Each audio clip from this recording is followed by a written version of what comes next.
I guess you could say this episode takes place in a galaxy Khofar far away. Look, if I don't get a pun in now and again, I get hives. Let me have this, okay?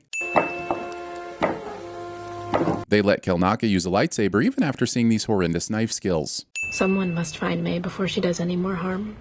But it's not me. Doing a main character's going to leave fake out when there are still 4 episodes left in the season. Indulgent title screens that reveal themselves 20% of the way through the episode. Could this be a splinter order? Listen, don't you plant the seed of a martial arts mouse fighting the Sith in search of a safe planet to raise his turtles if you don't intend to let it grow into a teenage mutant ninja Jedi. A scandal like this would inspire fear and mistrust. We should handle this ourselves. Do you know what would inspire even more fear and mistrust? Finding out that our precious Jedi are covering up a scandal. Maybe y'all should spend less time feeling the Force and more time just reading a newspaper. Master Holden, extract Kelnacca from his post on Khofar and intercept May. Oh yeah, Kelnacca, the Jedi whose life is in imminent danger, but we decided to have this meeting before letting him know. But I saw fall. No one could have survived that. That's right. No one in the Star Wars universe ever survives falling. Certainly not Luke, Palpatine, or Maul. No one. Never happens. I'm just curious how you're going to do it this time. You failed so much. Hey, May, I don't know. Have you considered not sucking? How's this pep talk? You feeling inspired? Can't believe my sister's Jedi scum. Even though Osha's not a Jedi, I have to ask, why is that even surprising? She loved the Jedi as soon as she learned they existed. Kind of like me discovering dinosaurs. I'm glad we got you serviced. Droids that consistently need, servicing. If you come, they will allow us both to go. So, quick question. Would you be issuing her an invitation if she wasn't allowed to go? But I'm not wearing that civilian robe. Which, in TV terms, means you are absolutely about to be shown wearing that civilian robe. Does this ship need to break into? Are we ever going to learn the particular benefits of leaving your ass end out in space? We're looking for a Wookie. He's big and hairy. Defining someone by their appearance. How'd you like it if we did that to you, Jackie? Yeah, we're just looking for a Padawan. She's short and horny. How do we find him?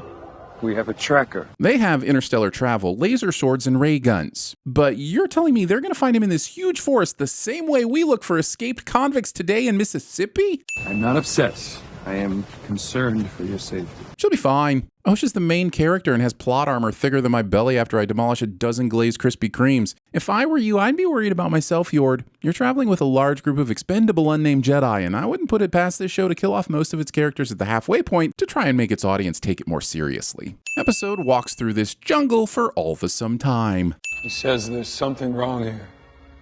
Something rotten. Wow, I didn't realize Basil had a strong enough sense of smell to detect the frustration of a plot moving along at a sluggish pace. That's so meta. Osha stops to touch the obviously dangerous creatures as if she took the Dustin Henderson masterclass on touching obviously dangerous creatures. It went straight for the saber. It's attracted to life. You're making a lot of assumptions there. Maybe it's attracted to movement or threatening posture or whatever Soul puts in his hair to get that lustrous shine. It's always an honor to get to witness anything or anyone transform into the Force. Psychopaths. He says, your final lesson is when you teach yourself. Allowing your main villain to have as much motivation as my college professors. Is the final lesson that I shouldn't have spent thousands of dollars on tuition? Already learned that one. I don't see him. What? Basil. Great. He's vanished again. Again? How do you lose a tracker multiple times and not do anything to correct it? This episode is destroying my brain cells. I swear we need a tracker just to track our tracker. Seriously, just slap a tracking device on him. Or tie a rope to the little guy. Or I don't know, use the Force? I sense things again in a way that gives me the courage to face her. I could send the telling not showing, or this awkward dialogue not coming from a Yoda. Let's call it a choose-your-own-sin venture. Oh hey, look, it's the Jedi Wookie everyone was excited to finally see wield a lightsaber. And they killed him off screen. Even if you flashback fix this later, I'm still holding it against you now. It took 27 minutes for this episode to finally do something. I mean, it's a pretty cool helmet, but I don't think you need to get that close to it. Maybe take a step back? Or you can just stare at the car as it hits you, what do I know?